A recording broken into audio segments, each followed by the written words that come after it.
Hi po, I'm back. So ayun, ipapakita ko naman sa isa pa namin ready for occupancy, which is the Block 12 Lot 3. Ayun, so isa pang perimeter to. Wala kang katalikuran. Kaya if you want a great and magandang ventilation, I highly advise mag-perimeter ka para yung ventilation mo kahit mag-extend ka sa likod, tagusan pa rin, meron ka pa rin air. Ayan no. Ayan po yung loop. Ayan lang yung likod. So ito yung unit. Yung purple. Ayan po. So again, ito yung location sa map. Ayan, this is Block 12 Lot 3. Ayan, so mukha lang siyang malaki yung face pero isang diretso lang yan, no. Then ito na po yung amenities. Itong amenities na to, ito kasi yung gate natin. Itong amenities po na to, dyan itatay yung adult pool, kiddie pool, playground, basketball court, and multi-purpose hall. Pati church, dyan din. So centralized. Ito yung pinakamagandang face sa estancia. So again, ito po siya. As you can see po, walang katalikuran. Trees po yan. Kaya ang ganda po niyan. Mukha lang siyang malayo pero walkable yan. Kasi actually, naglakad lang kami ng ading ko from there, papunta dito. Ayun, so pakita ko na. Ayan, so ito na yun. Wait lang po. Yarn! So ito yung end lot. This is Block 12 Lot 1, Lot 2, Lot 3. Itong purple mismo. Ayan. Pasensya na po kayo. Hindi ko kayo matutur sa loob kasi bawal po yun. And nakalak talaga yan. Hindi po iniiwan na bukas din na engineer para sa security. And para hindi naman maluma kagad yung gamit. Ayan. So this is ready for occupancy ha. Yung banggit ko po, yung natin, reservation fee is only 20,000 and the down payment is only 32,000. Yung down payment po, spot payment po yan. After natin ma-reserve yung unit within 30 days, dapat po ma-cash out natin yung down payment para maipa-approve kagad sa bank financing. Once approved na, pwede na ninyong malipatan yung unit. So again, ayan po Tsaka kagandahan dito kasi this is main road. Malawak yung kalsada. And ayan po, ito na yung mismo yung unit. Nag-grass cutting nga po actually ngayon. Ayan. So, ito yun. Ganda nito. Actually, for me, ako po ay bibili ng inner lot.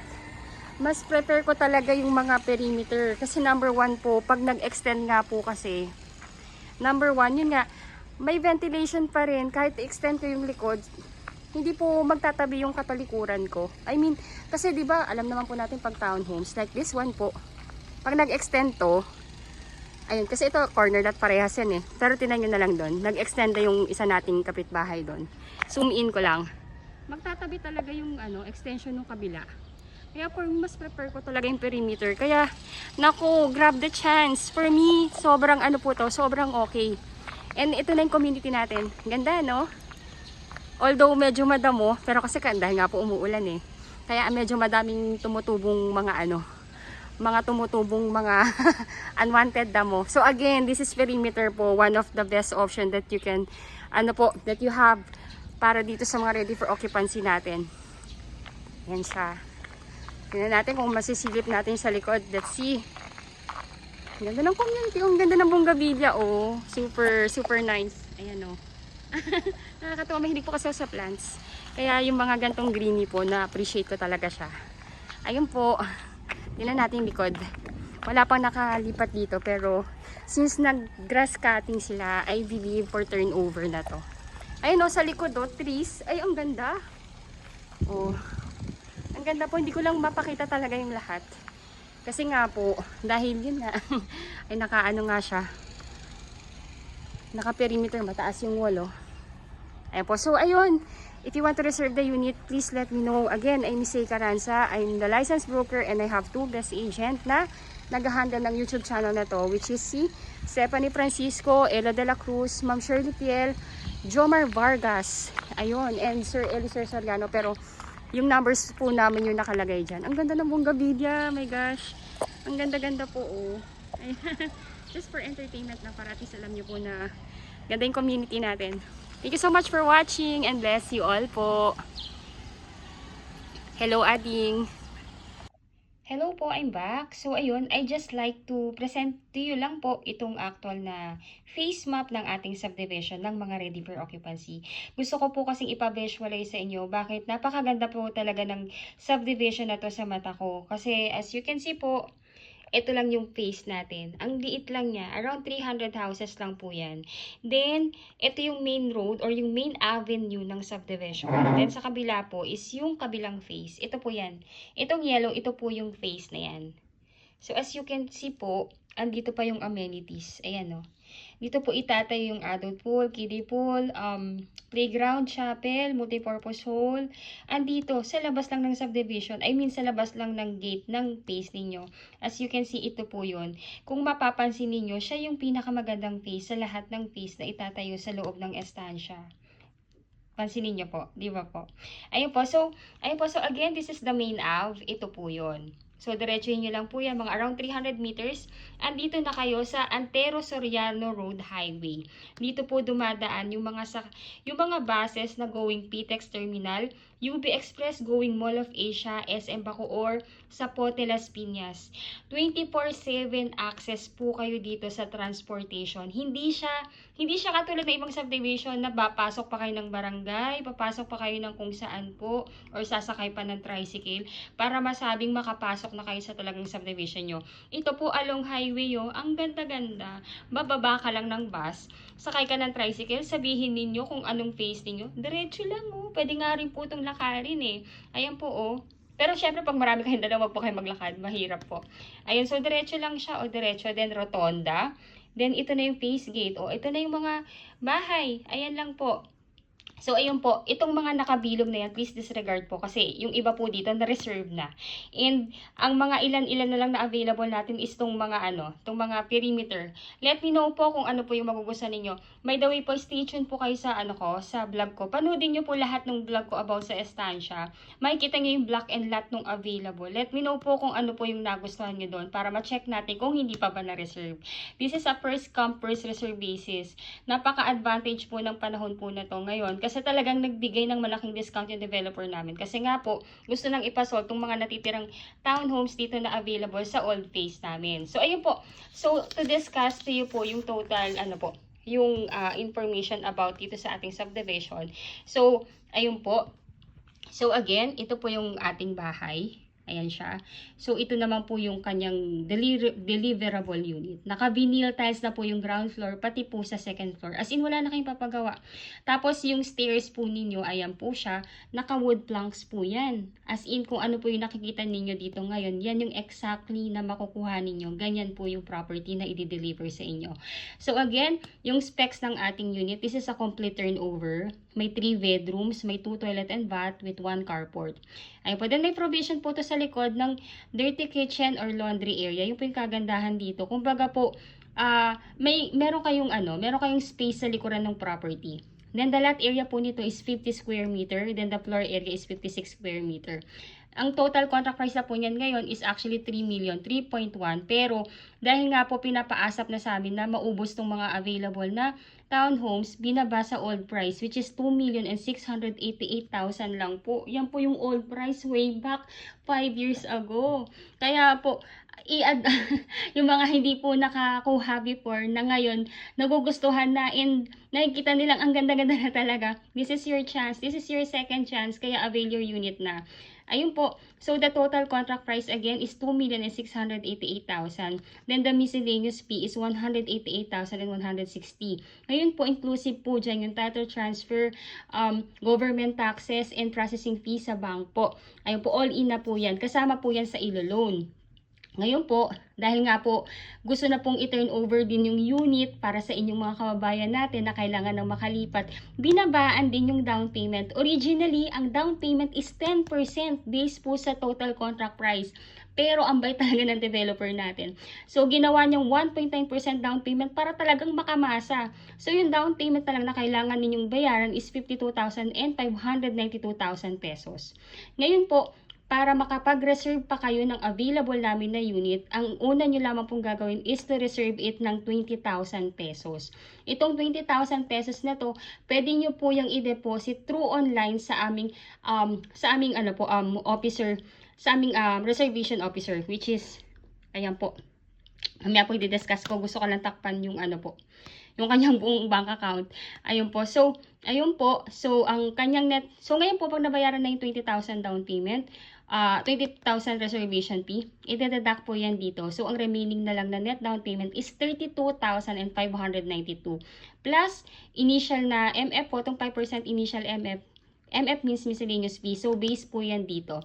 So, yung 5% ng MF is na 188,000 is 9,000 and 408,000. So, yung total na down payment na kailangan nating maibigay within 30 days from the reservation is 42,000 pesos only. Ngayon po, pag nabayaran na yung down payment, stop payment na po kayo at ipapa-approve na natin yan sa bank financing. Ngayon po, usually, ang approval ay lumalabas within the period of 3 months. So, meron kayong payment holiday na 3 months. Ayun po, so, habang hindi pa po lumalabas yung approval ninyo, wala mo na kayong babayaran. Ngayon po, pag may approval na kayo, si bank na nag-approve sa inyo will email you directly. Kayo po yung unang-unang i-inform ni bank na na-approve na kayo. Ngayon po, basahin nyo lang po yung contract, yung terms and condition, at pag okay na po sa ngayon, replyan nyo po sila na nag-a-agree na kayo, na-accept. Then actually po, si bank, once na na-inform na kayo, within 24 to 48 hours, i-inform na rin niya yung developer natin na na-approve na kayo. Ngayon po, pag na-approve na kayo, that's the time na doon na po pipirma ng loan contract signing. Kung kayo po yung OFW at wala sa Pilipinas, kung sino yung magiging representative ninyo dito, siya po yung pipirma in behalf ninyo. Ngayon po, pag nakapirma na po siya, hihingi ng go signal sa inyo si bank kung ipapa-loan release nyo na. Pag ipapa-loan release nyo na po, doon pa lang mag-i-start yung inyong monthly amortization sa bank. So, yung loanable value po is 2,814,000. Ngayon po, for 25 years to pay, kung ito po yung napili ninyo, is 19,890.48 centavos per month po yung inyong magiging monthly amortization po, which is ang kailangan nating ang dapat mo na nakadeclare sa inyong salary, sa inyong COE or job contract is nag-i-income kayo ng 66,301.61. Kung 20 years to pay naman po ang gusto ninyo, that will be 21,818.18 centavos per month. Ngayon po, kung gusto niyo naman ng mas shorter term, which is 15 years to pay, that will be 25,293.67 centavos. Then for 10 years to pay, that will be 32,675.21. 5 years to pay, that will be 55,723.18 centavos per month. Ayun po, so, ayun po, di ba po pag lumabas na yung approval ninyo kay bank and na loan release na kay developer, si developer naman natin, hihingi siya ng at least 30 days para po for the unit preparation and for the acceptance ng iyong unit. Ayun po. Then, ayun po, pagka wala pa kayo sa Pilipinas or yung representative yun na yung available, siya po yung mag-i-inspect ng unit and mag-a-accept ng inyong susi and pwede na siyang malipatan. Ayun po, again po, pagka na-approve na rin kayo ng bank at nag-loan contract signing, kailangan na rin po nating bayaran yung move-in fee na 15,000. Ito po is para po yan sa application ng inyong Meralco and Water. Instead na si representative ninyo or kayo pang mag-aasikaso sa Meralco for the application, no need for you to do that. Yung village admin na natin gagawa yan in behalf po para sa inyo. Para at least, pagka lilipatan nyo na, pwedeng meron na siyang utilities or konting panahon na lang yung iintayin ninyo para makabitan kayo. Kasi usually po, si Meralco ngayon is inaabot siya ngayon ng 40 days para makabitan yung isang property kasi batching po sila, hindi na po kumbaga third party na kasi siya ng ng developer, kaya wala nang power si developer natin na ipa-expedite yon. Kaya maigi po na pag na loan take out na kayo or na loan release nyo na, pwede niyo nang bayaran tong utilities para maikabit na. Ayun po, so ayun po, ngayon po kung kayo po ay OFW at wala sa Pilipinas and nais na pong mag-reserve ng inyong property, all you need to do po is magtalaga lamang po kayo ng inyong magiging representative dito sa Pilipinas or AIF or attorney in fact or special power of attorney sa technical term natin. Pero mas maganda siyang pakinggan na representative po Ayun po. So, kailangan po yung representative po ninyo is immediate family member like asawa, kapatid, anak, or magulang na nag-e-edad ng 21 up to 55 years old po. Ayun po. Pwede rin pong pamangkin, pwede rin hipag or bayaw, as long as nandoon sa family circle ninyo. Ayun po. At makikitang magkakaipilido kayo, whether asawa ninyo, whether bayaw or or in-laws ninyo, pwede po yan. Ayun, so hindi po pwede ang kaibigan, bawal po yun. Ayun, so kung kayo po yung OFW at wala sa Pilipinas, ayun po. So ito po yung inyong magiging representative, ito po yung inyong magiging requirements sa pagkuha ng property ninyo. So number 1 po, kailangan natin ang inyong 2 valid ID with 3 specimen signature, husband and wife if married. Then number 2, marriage certificate if married, birth certificate plus NOMAR if single. 1 by 1 ID picture or selfie na lang po na may white background, husband and wife if married po. Then, TIN ID ni husband and wife if married. Kung wala po kayong TIN ID or TIN number, pwede po tayong magpagawa niyan dito sa atin sa Pilipinas. May contact po tayo. Ang payment lang po sa kanila dun is 450 pesos. Then, ayan po. Then, number 5, latest job contract or latest COE with compensation. Then, number 6, latest 3 months pay slip. Then, number 7, visa, permanent residence ID, oath of allegiance, proof of dual citizenship, or any that is applicable po.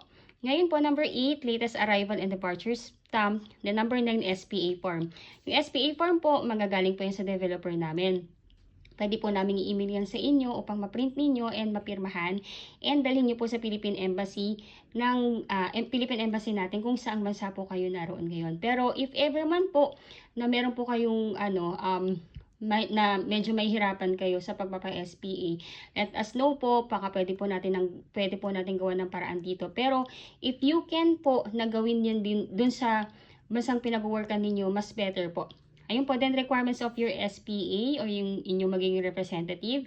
Kailangan namin ng kanyang 2 valid ID with 3 specimen signature. Then number 2 po, latest POV like POV or proof of billing like Meralco or water or internet bill. Ayun po, then yung mode of payment ng ating down payment is through manager's check. Ayun po, so pay to order po dapat nakalagay is Raymond Lanlan. Bali dalawa po yung manager's check na kailangang i-request sa bank po ninyo or sa bank ng inyong representative. Any bank of choice will do naman po. Bali po kung nasa ibang bansa kayo at representative nyo lang yung talagang yung kukuha po yung magbabayad po. Punta lang po siya sa bank niya or any bank of choice. Then yung cash na ipapadala nyo sa kanya, ipa-convert niya ng manager's check. Ay po sabihin lang ng representative niyo na yung manager's check is for the purpose for the down payment po ng property na ina-acquire niyo. Then ito yung ilalagay ng teller or ng officer sa bank doon sa manager's check. Then dalawa po yung hihingin nga na manager's check. Yung first MC or manager's check is 32,592 pesos po dapat yung nakalagay, which is ito po yon yung sa down payment po. Then yung sa second miscellaneous, sa second na manager's check, ang dapat na ipalagay po is 9,408 pesos po. Yan po yun dito sa initial MF. Ayun po. So, ayun po. So, again po, yung ating reservation fee, pwede nyo po siyang i-online reservation at i-deposit na lang sa aming officer na nagre-receive ng mga reservation fee, which is si Ma'am Denise Ratak. Ayun po. So, ayun po, kung gusto niyo na pong i-reserve yung property, unahan po tayo dito. Let me know po. My number is already posted in this video. Isa-send ko po sa inyo reservation form para ma-fill upan nyo po. And yung SPA form po para mabasa and ma-fill upan nyo na rin po. And send back nyo lang po sa akin. And kung maaari po, ibigay nyo na rin po sa akin yung mga requirements na available nyo na para at least isang filing natin. Ayun po, if you think po na nakakatulong po sa inyo itong aking presentation sa inyo, please do like my video. And if you are new to my channel, please do me a big favor po. Please subscribe and hit the bell button found at the lower right of this video screen. Again, I'm Miss Say Caranza, licensed real estate broker based in Cavite. Please add me sa aking Facebook account and contact me na lang directly po. Pwede nyo po akong kontakin sa aking Viber, WhatsApp, and add nyo na rin po ako sa Facebook. At least makilala nyo rin po ako and for the better conversation po. Ayun, so, again, maraming salamat po sa inyong lahat. And kung napupusan nyo na yung property, nakikita nyo na yung nakikita nyo na dito na talaga kayo titira and nagugustuhan nyo naman talaga yung location, grab the chance. Kasi this is the second chance po. Kasi po, this is 3.1 million na. Imagine, para maubos lang namin to. Nagbigay ng ganong kalaking discount yung developer namin. So, ayun, grab the chance now and thank you again for watching my vlog. God bless po sa inyo lahat. Thank you po.